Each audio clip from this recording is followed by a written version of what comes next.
रूस यूक्रेन तनाज़े को लेकर के सबकी निगाहें, पूरी दुनिया की निगाहें जो है बनी हुई हैं इस मामले को लेकर के। आपको बता दें हालात काफ़ी कशीदा बने हुए हैं।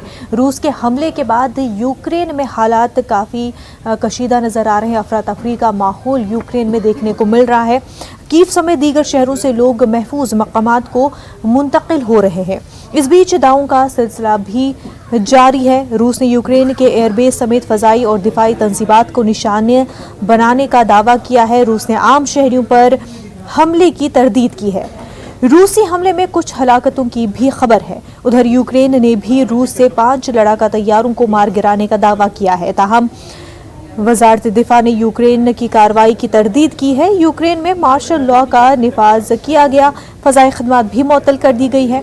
ख्याल है कि कौम से खिताब के दौरान मशरक़ी यूक्रेन में फौजी ऑपरेशन का ऐलान किया था।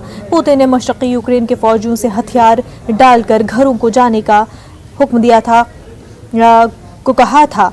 कौम से खिताब में पुतिन ने मजीद कहा कि रूस यूक्रेन पर कब्जा करने का कोई इरादा नहीं रखता है। पुतिन ने रूसी ऑपरेशन के खिलाफ मुदाखलत करने को इंतबा भी दी है। उन्होंने ऑपरेशन के खिलाफ मुदाखलत करने की कोशिश की सूरत में मॉस्को का रद्द-ए-अमल फौरी होगा।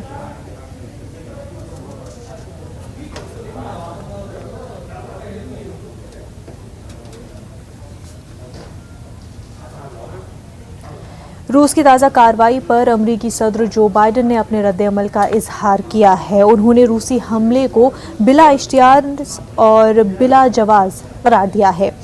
बाइडन ने मजीद कहा कि रूस ने मंसूबाबंदी करके जंग करने का फैसला किया है, जिससे इंसानी जानों का ज़िया के साथ साथ इंसानी अलमिया पैदा होगा, जिसकी जिम्मेदारी सिर्फ रूस पर आयद होगी।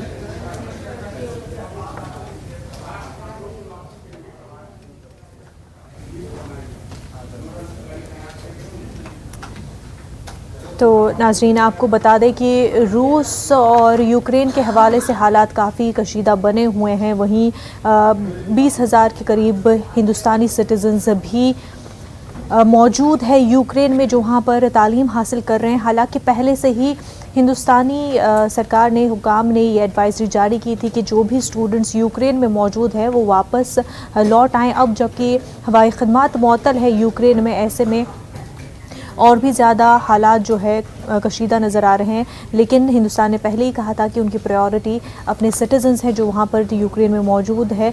20,000 से ज़्यादा, आपको एक बार फिर बता दें कि स्टूडेंट्स वहाँ पर पढ़ाई हासिल कर रहे हैं, तालीम हासिल कर रहे हैं। ऐसे में उनकी हिफाजत, उनकी सेफ्टी प्रायोरिटी है और इस पर जो है तमाम तर निगाहें हिंदुस्तानी हुकाम की बनी हुई है। हमारे साथ इस वक्त आलमी उमूर के माहिर अनिल गौर साहब हमारे साथ जुड़ चुके हैं। अनिल गौर साहब, खैर मकदम है आपका न्यूज़ 18 उर्दू में। अब हालात काफ़ी ज़्यादा कशीदा दिखाई दे रहे हैं अनिल गौर जी। अब आगे सिचुएशन किस तरह से टर्न आउट होगी, ये बता दें कि इसका जो असर है, जो अब सिचुएशन हो रही है, क्या कुछ हिंदुस्तान पर इसका असर पड़ने वाला है?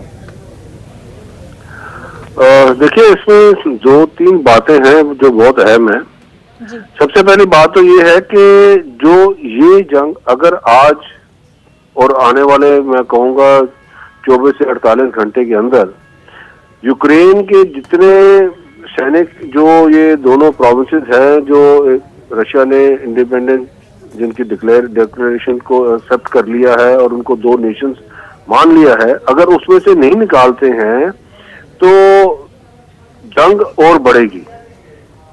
और अगर जंग बढ़ेगी तो ये जो है, इसका असर सारी दुनिया के ऊपर पड़ेगा, इकोनॉमी के ऊपर और एनर्जी के ऊपर। पेट्रोल के दाम, आप देखिए, क्रूड ऑयल के दाम जो है अभी $100 के ऊपर पहुंच गया बैरल, जो पिछले 10 साल से नहीं पहुंचा था। उसका असर सीधा का सीधा जो है यूरोपियन नेशंस के ऊपर और जो हमारे साउथ ईस्ट एशियन कंट्रीज हैं हमारे ऊपर भी पड़ेगा। दूसरा, गैस जो है, जो लिक्विड इनकी जो है नेचुरल गैस जो है, जो मैक्सिमम जो रशिया की तकरीबन 70 से 78% जो है गैस की खपत जो है, वो सारे के सारे ये यूरोपियन यूनियन करते हैं। तो उसके ऊपर भी असर पड़ेगा, क्योंकि उसकी कीमतें भी बढ़ जाएंगी, तो इकोनॉमी उनकी फिर उसके ऊपर असर आएगा।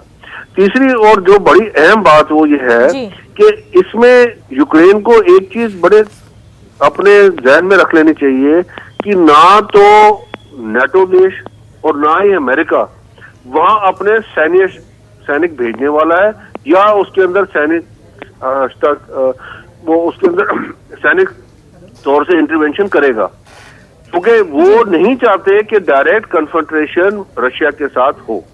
जी उन्होंने यही बातें करते रहना है कि जी हम जो सैंक्शंस इम्पोज करेंगे, हम ये करेंगे, सैंक्शंस करेंगे, बस इकोनॉमिक सैंक्शंस हैं या दूसरे सैंक्शंस हैं, बस यही बात होती चलेगी और रशिया को उससे कोई असर अभी होने वाला नहीं है, क्योंकि ये रशिया वो रशिया नहीं है पिछला जिस टाइम से ये 15 जो है ये ब्रेकअवे जो रशियन मुल्क थे, जिसमें यूक्रेन भी था और ये सारे बेलारूस, जॉर्जिया वगैरह सब जो थे, ये जब ये टूटे हैं, ये भी इन्होंने अपने आप को इंडिपेंडेंट डिक्लेयर कर दिया है उस यूएसएसआर से, तो अब वो उसकी स्थिति और आज की स्थिति में बहुत फर्क है।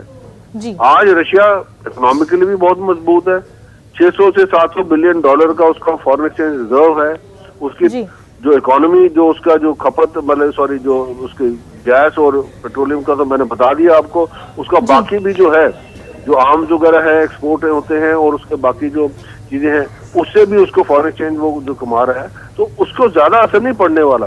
असर सबसे ज्यादा पड़ेगा यूरोपियन नेशंस के ऊपर, क्योंकि उनकी दो बातें हो जाएंगी। एक तो जब ये जो नॉर्ड 2 की पाइपलाइन जो थी, जो अभी जर्मनी ने अभी होल्ड कर दिया उसकी कमीशनिंग, वो इसीलिए थी कि जर्मनी को डायरेक्ट उधर वो आएगा, इनको जो उनकी जो जरूरत के मुताबिक जो गैस है वो आएगी और उस गैस से उनकी इंडस्ट्री भी और साथ में उनका जो बाकी जो लोग हैं घरों में भी जो उनका है वो खपत होगी उसकी, तो उसके ऊपर अब सीधा असर पड़ेगा, गैस की कीमतें बढ़ जाएंगी।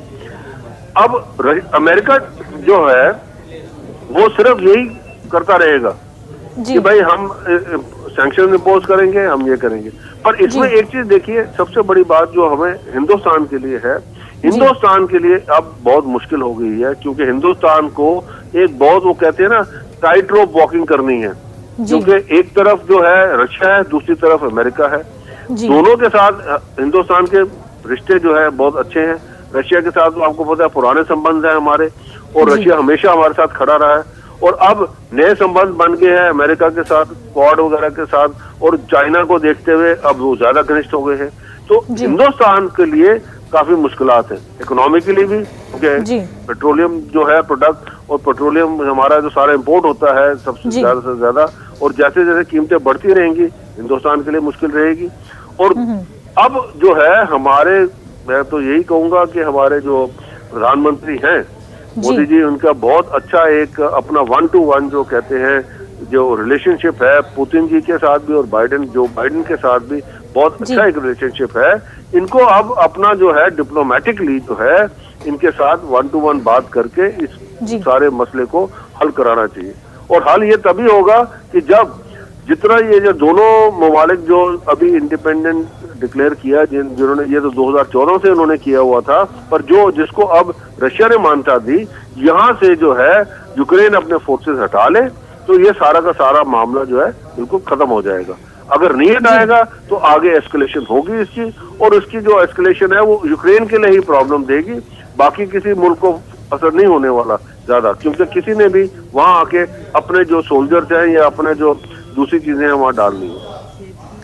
तो क्या ऐसे में, क्योंकि यूक्रेन को ही जाहिर सी बात है नुकसान उठाना पड़ेगा कि एस्केलेट अगर होता है मामला तो, लेकिन अब यूक्रेन के लिए वो एक अना का मामला भी बन गया है, लेकिन इसमें यूरोपीय यूनियन क्या एक किरदार अदा कर सकते हैं, क्योंकि उनको भी नुकसान होगा, कहीं ना कहीं असर जो है सबसे ज़्यादा यूक्रेन के बाद उन पर भी पड़ेगा। ऐसे में क्या वो नेटो और यूएस पर किसी तरह से एक स्ट्रैटेजिक वे अपनाते हुए इस पूरे मामले को माइल डाउन कर सकते हैं? देखिए, यूरोपियन यूनियन के अंदर एक जो कमजोरी वो ये है कि वो अमेरिका को नहीं समझा सकते, क्योंकि देखिए अमेरिका जो है वो अपनी, मैं एक अगर वर्ड यूज करूं, दादागिरी जो है वो इस्तेमाल करता आया है। पहले उसने मिडिल ईस्ट के अंदर ये जो सारे देश हैं उधर, चाहे वो लीबिया था, चाहे वो सीरिया है, चाहे इराक है, चाहे और इवन ईरान है, उसके ऊपर अपना जोर आजमाई की, और आपने देखा कि किस हिसाब से वो एक सिनेरियो बनाया उसने दुनिया के अंदर कि जी इराक के अंदर जो है वेपन्स ऑफ मास डिस्ट्रक्शन हैं जी, वो सदाम हुसैन उसके सारी दुनिया के ऊपर कर देगा अगर हमने उसको नहीं लड़ाई की। और उसके साथ कौन खड़ा हुआ? ब्रिटेन हाँ में हाँ मिलाता गया। और एकदम जब असलियत जब आई सामने कि जब अटैक हुआ, जब सारा इराक का वो पूरा नष्ट कर दिया इन्होंने, इतने लोग मारे गए, इतना उसका जानो माल का नुकसान हुआ, उसके बाद में वहां मिला क्या? कुछ नहीं। और सारी दुनिया को पता लग गया कि ये सारा का सारा ऐसे खेल, ये जॉर्ज बुश ने भी झूठ बोला, अमेरिका ने भी झूठ बोला दुनिया को, और उन्होंने इसको चलाया। और फिर टोनी ब्लेयर जो थे इनके, जो उस टाइम प्राइम मिनिस्टर थे, उन्होंने माफी मांगी कि हाँ जी मैं, आज भी वही सिलसिला है जी, आज भी वही सिलसिला है। अमेरिका उसी हिसाब से एक सिनेरियो बिल्डअप करना चाह रहा है कि देखिए जी ये जो है यहाँ पे रशिया जो है इसको यूक्रेन को खा जाएगा, वो कर देगा सारा। सिर्फ लड़ाई इसके ऊपर है कि यूक्रेन को आप नेटो की सदस्य मत दीजिए, जो आपने प्रॉमिस किया था। जब जर्मनी का ईस्ट वेस्ट जर्मनी का जब दोनों का मिलन हुआ था, उस टाइम इन्होंने अमेरिका ने भी और नेटो फोर्सेस ने भी, सारे यूरोपियन यूनियन ने प्रॉमिस किया था कि जी हम नेटो का ईस्टवर्ड एक्सपेंशन नहीं करेंगे। मतलब कि ये जितने 15 मुल्क अभी अलग हुए हैं रशिया से, इनको हम नेटो में नहीं मिलाएंगे जी। पर वो नहीं किया इन्होंने। 2-3 अभी मिल गए हैं, अभी ये जो है ये बाल्टिक स्टेट के और मिल गए हैं, इसको भी मिलाना चाह रहे हैं वो। और यही चीज है, सारा जो असली जो जंग की कारण है वो यही है, क्योंकि पुतिन ने बहुत क्लियरली कह दिया था कि देखिए हम इसको नहीं मानते, और अगर आप ये करेंगे इसका जो नतीजा खराब होगा। वो नहीं सुना इन्होंने सोचा कि पुतिन ऐसे ही बोल रहा है कि भाई पुतिन धमकी देता जा रहा है, वो पहले भी धमकी देता जाता था। बल्कि दिसंबर से ही जी ये बात चल रही थी और पुतिन ने बयान भी कई दिए थे इस हवाले से। लेकिन सर ये भी बता दें कि अब क्योंकि एशिया स्टॉक पर भी असर दिख रहा है, साथ ही साथ ऑयल प्राइसेस पर असर दिख रहा है अब, तो इन्फ्लेशन का असर हमें ख़ास तौर से इंडिया में कैसा देखने को मिलेगा आने वाले वक्त में? इंडिया के ऊपर असर तो बहुत बुरा पड़ेगा जी। देखिए सबसे पहले जब अब ये जो तेल की कीमत $100 के बैरल चढ़ गई है, तो ये ऊपर ही चढ़नी है और नीचे तो आनी नहीं है। तो दूसरी बात ये है कि जब पेट्रोल, आपको पता है जब पेट्रोल की कीमतें बढ़ेंगी, पेट्रोलियम प्रोडक्ट्स की कीमतें बढ़ेंगी, पेट्रोल डीजल की आगे ही आसमान छू रही थी पीछे, अब वो और छुएंगी। उसका असर सीधा का सीधा हमारे जनता पे पड़ेगा, हमारी इकोनॉमी पे पड़ेगा। दूसरी बात ये मार्केट्स, जो स्टॉक मार्केट्स वगैरह हैं, उसके ऊपर पड़ेगा, कमोडिटीज की ट्रेडिंग के ऊपर पड़ेगा जी। सोना बढ़ रहा है, सोना एकदम छलांग मार रहा है। क्यों? क्योंकि अब सब लोग जो है इन्वेस्टमेंट सोने की तरफ करेंगे, तो सोना बढ़ता जाएगा। बाकी जो चीजें हैं आपकी देखिए, अगर ये युद्ध जो है इधर से आगे को बढ़ गया, तो आप देखिए सारे वर्ल्ड में डिस्ट्रप्शन हो जाएगी, क्योंकि सारी दुनिया जो है इकोनॉमी सारी दुनिया की होगी। हिंदुस्तान के ऊपर तो बहुत असर पड़ेगा, क्योंकि हम जो हमारा 80% से ज्यादा जो है 85% जो हमारा पेट्रोलियम प्रोडक्ट तो इम्पोर्ट होता है जी, तो उसकी कीमत तो बढ़ेगी, और जब वो कीमत बढ़ेगी तो सीधा का सीधा असर हमारी इकोनॉमी में पड़ेगा। बिल्कुल, इकोनॉमी पर असर पड़ेगा, यानी कि आम लोगों तक के असर देखने को मिलेगा। अनिल गौर साहब, बेहद शुक्रिया हमारे साथ बात करने के लिए। वहीं हिंदुस्तान के साबिक खारजा सेक्रेटरी शशांक ने यूक्रेन के हालात पर रद्द-ए-अमल का इजहार किया है। उन्होंने कहा कि रूस नहीं चाहता कि उसका पड़ोसी मुल्क के ताल्लुकात नेटो के साथ बेहतर हो। चेतावनी बहुत पहले से दे रखी है कि अपने पड़ोस में वो नहीं चाहेगा कि किसी तरह के नेटो का एक्सपेंशन हो। और एक समय में ऐसा लगता था कि शायद नेटो के मुल्क भी इस बात को मानने लगे थे कि वो ना जाएंगे, लेकिन किसी तरीके से यूक्रेन को कुछ ऐसा संदेश मिला कि अगर वो रूस के खिलाफ जाता है तो उसको नेटो से पूरी तरीके से मदद मिल जाएगी। तो मैं कहूंगा कि एक स्थिति बनी है युद्ध की, लेकिन वो युद्ध पूरे तरीके से नहीं माना जाएगा। युद्ध तब होगा अगर रूस के बराबर का कोई मुल्क, अमेरिका हो या नेटो हो, वो निकल कर आए और फिर हम देखें कि मिसाइल्स की या न्यूक्लियर की या कोई इस तरह की हालात वहां बन रही है।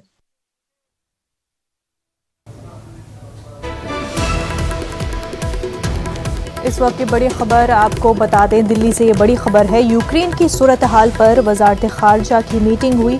फ़ज़ाई हदूद बंद होने से मुतबादिल की तलाश की जा रही है। हिंदुस्तानियों को यूक्रेन से निकालने पर मीटिंग आपको बता दें कि यूक्रेन में जिस तरह के सूरत हाल बने हुए हैं, वहाँ फ़ज़ाई हदूद बंद हो चुके हैं और क्योंकि यूक्रेन में हिंदुस्तानी शहरी फंसे हुए हैं, हिंदुस्तानी स्टूडेंट्स फंसे हुए हैं, तो वज़ारत ख़ारजा की इस हवाले से मीटिंग हुई। फ़ज़ाई हदूद बंद होने से मुतबादल की तलाश की जा रही है। हिंदुस्तानियों को यूक्रेन से कैसे निकाला जाए, घर कैसे महफूज लाया जाए, इस पर मीटिंग।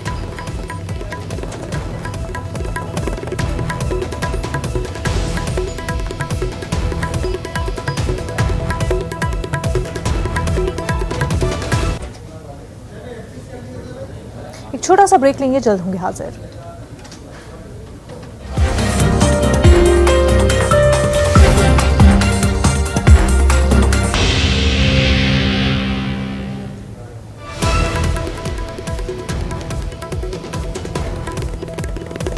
बड़ी खबर इस वक्त की आपको बता दें, ईडी ने कप्तान मलिक को समन भेजा है। कप्तान मलिक नवाब मलिक के भाई हैं। आपको बता दें, कप्तान मलिक का नाम मनी लॉन्ड्रिंग से जुड़ा हुआ है। कप्तान मलिक कल ईडी के सामने पेश होंगे। तो बड़ी खबर आपको बता रहे हैं, जहां एक तरफ नवाब मलिक की गिरफ्तारी हुई मनी लॉन्ड्रिंग मामले को लेकर के, वहीं अब कप्तान मलिक यानी कि नवाब मलिक के भाई, उनको समन भेजा गया है ईडी की जानिब से। मनी लॉन्ड्रिंग मामले से जुड़ा हुआ मामला है ये। कप्तान मलिक कल ईडी के सामने पेश होंगे। जहां एक तरफ बीजेपी इस मामले को लेकर के नवाब मलिक के इस्तीफे की मांग कर रही है, वहीं महासरकार ने ये साफ कर दिया है कि नवाब मलिक से इस्तीफा नहीं लिया जाएगा। वहीं दूसरी तरफ आपको बता दें कि ईडी की कार्रवाई के चलते कप्तान मलिक को समन भेजा गया है और कल ईडी के सामने कप्तान मलिक, नवाब मलिक के भाई ईडी के सामने पेश होने जा रहे हैं। हमारे नुमाइंदे प्रशांत इस वक्त मुंबई से हमारे साथ जुड़ चुके हैं। प्रशांत, अब नवाब मलिक से उनके भाई तक ये बात आ गई है, उनको समन भेजा गया है।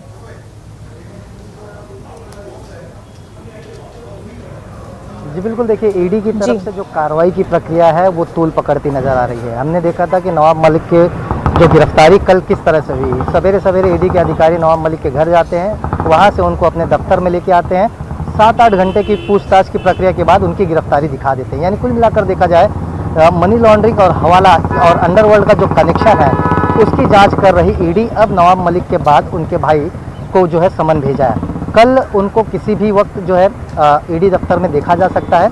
अब आगे की कार्रवाई कैसी होगी, किस एंगल से पूछताछ किया जाएगा, क्या जो सवाल ईडी नवाब मलिक और उनके भाई से करेगी, क्या उसका जवाब सही तरीके से देंगे? क्योंकि आज भी कुछ सूत्रों ने बताया है कि नवाब मलिक जो है पूछताछ की प्रक्रिया में किसी प्रकार की मदद नहीं कर रहे हैं। ऐसे में कप्तान मलिक जब कल दफ्तर पहुँचेंगे ईडी की, तो जो सवालों की लिस्ट ईडी की जारी होगी, क्या उसका जवाब उससे संतुष्ट होते हैं ईडी, या फिर आगे की कार्रवाई या आगे की राजनीति या फिर रणनीति ईडी की क्या होगी? क्योंकि 3 मार्च तक जो है वो कस्टडी मिली हुई है नवाब मलिक की। हमने देखा है कि गिरफ्तारी के बाद जो है महाराष्ट्र में राजनीति भी गर्मा गई है।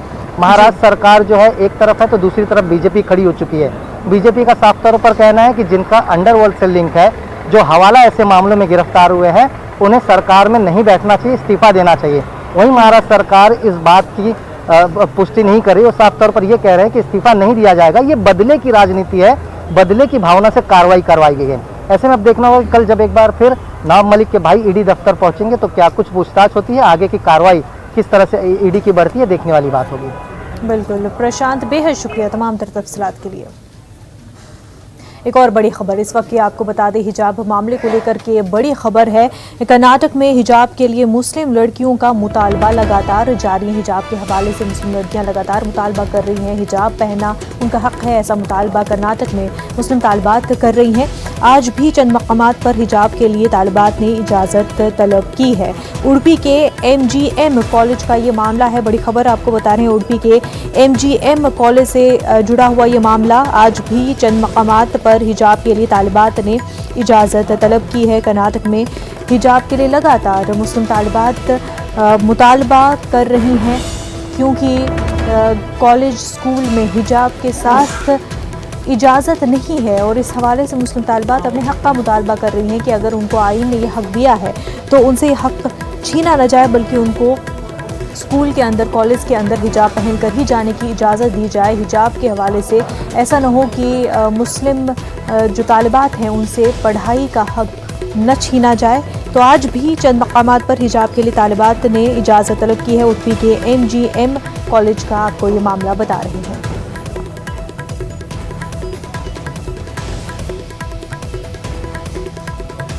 आपको बताते हैं कि कर्नाटक की गवर्नमेंट ने जो ऑर्डर दिया था उसके हिसाब से कॉलेज का डेवलपमेंट कमेटी तय करेगा कि ड्रेस कोड कॉलेज का क्या रहेगा। और जो डेवलपमेंट कमेटी है वो MLA हेड करते हैं और उन्होंने हिजाब पर पाबंदी लगाई हुई है। इसी वजह से तालिबात जो है वो एहतजाज करती गई रोज़ से दिखाई दी और वो मुतालबा कर रही हैं कि हिजाब के साथ उनको कॉलेज स्कूल आने की इजाज़त दी जाए। रऊफ़ हमारे नुमाइंदे हमारे साथ जुड़ चुके हैं। रऊफ़, उडुपी के MGM कॉलेज में तालिबात ने मुतालबा किया है कि उन्हें हिजाब के साथ कॉलेज आने की इजाज़त दी जाए। जी देखिए, उडुपी की MGM कॉलेज में आज सुबह जो है चंद तालिबात हिजाब के साथ दाखिल होने जा रही थी, लेकिन उन्हें कॉलेज के गेट पर ही रोका गया और ये कहा गया कि हिजाब के साथ कॉलेज के अंदर दाखिला नहीं है। इस पर लड़कियों ने कहा कि डिग्री और PG कॉलेजों के लिए कोई बंदिश नहीं है, लेकिन इन लड़कियों की बात वहां पर नहीं मानी गई। ताहम इन लड़कियों ने मीडिया से भी बात करने से इनकार किया। और हम ये देख रहे हैं कि उडुपी के अलावा बागलकोट के बनहट्टी की एक और कॉलेज में वहां भी चंद तालिबात जो है गेट पर ही रुककर हिजाब के लिए मुतालिबा करती रही। तो ये हिजाब के मांग मसलसल जारी है। लड़कियां जो हैं हिजाब के लिए मुतालिबा कर रही हैं, तो दूसरी तरफ ये मामला हाई कोर्ट में भी ज़ेर समाअत है। मुनज़्ज़म रऊफ़, बेहद शुक्रिया आपका तमाम तफसीलात के लिए। आगे बढ़ते हैं। ख़वातीन को अक्सर ही हुजूम वाली जगह पर वॉशरूम ढूंढना मुश्किल हो जाता है। एक ऐसा ही समाजी इदारा है जिसने इस मसले का हल तलाश कर लिया है। ये ऐप आपको साफ टॉयलेट तलाश करने में मदद करता है। देखिए मिशन पानी की इस रिपोर्ट में।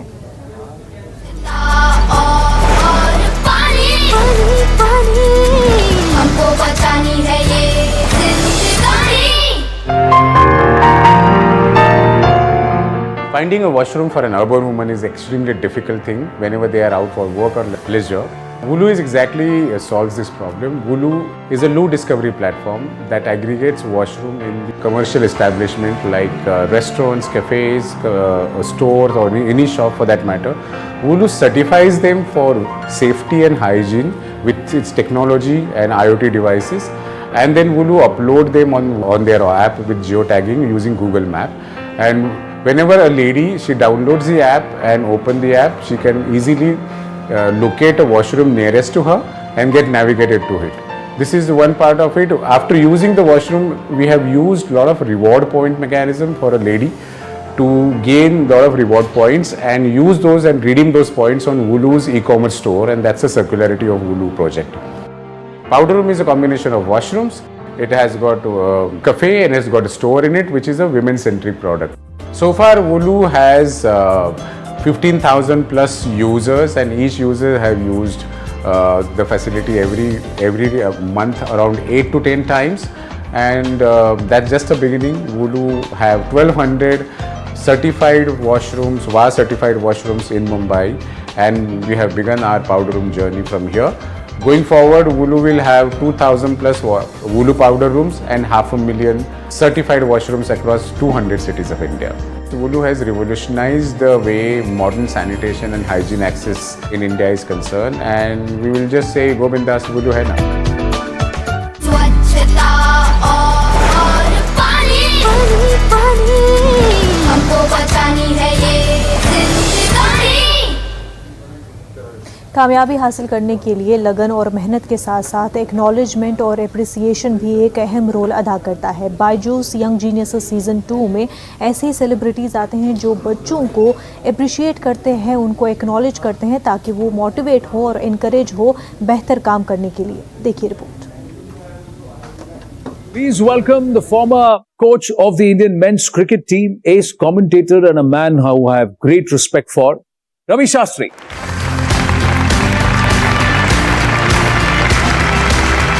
How are you? Genius? Really great. Hi, Betty. This is Vinisha Umashankar, हमारी young genius. I read her speech, glimpses of it. I saw it when she was there for the COP26. The way she spoke No stage fright whatsoever. Many, many congratulations. You know what she did there? People keep talking about the future. She brought the future to the present. Fabulous. Thank you so much. And I think that's a really nice way to put that. Bringing the future into the present. Guys, whatever she's saying, it's easier said than done. She's done it. And you know, even there, you have that air of supreme confidence.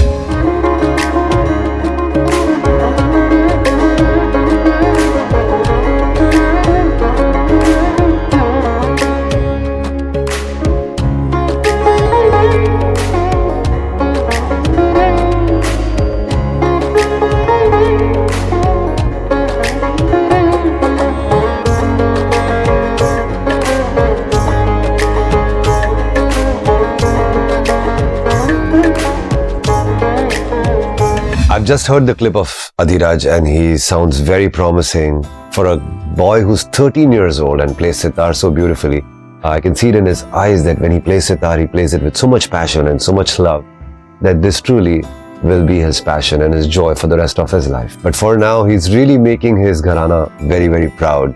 His father and his grandfather would be blessing him from heaven. I'm so touched to see that he continues his family's legacy.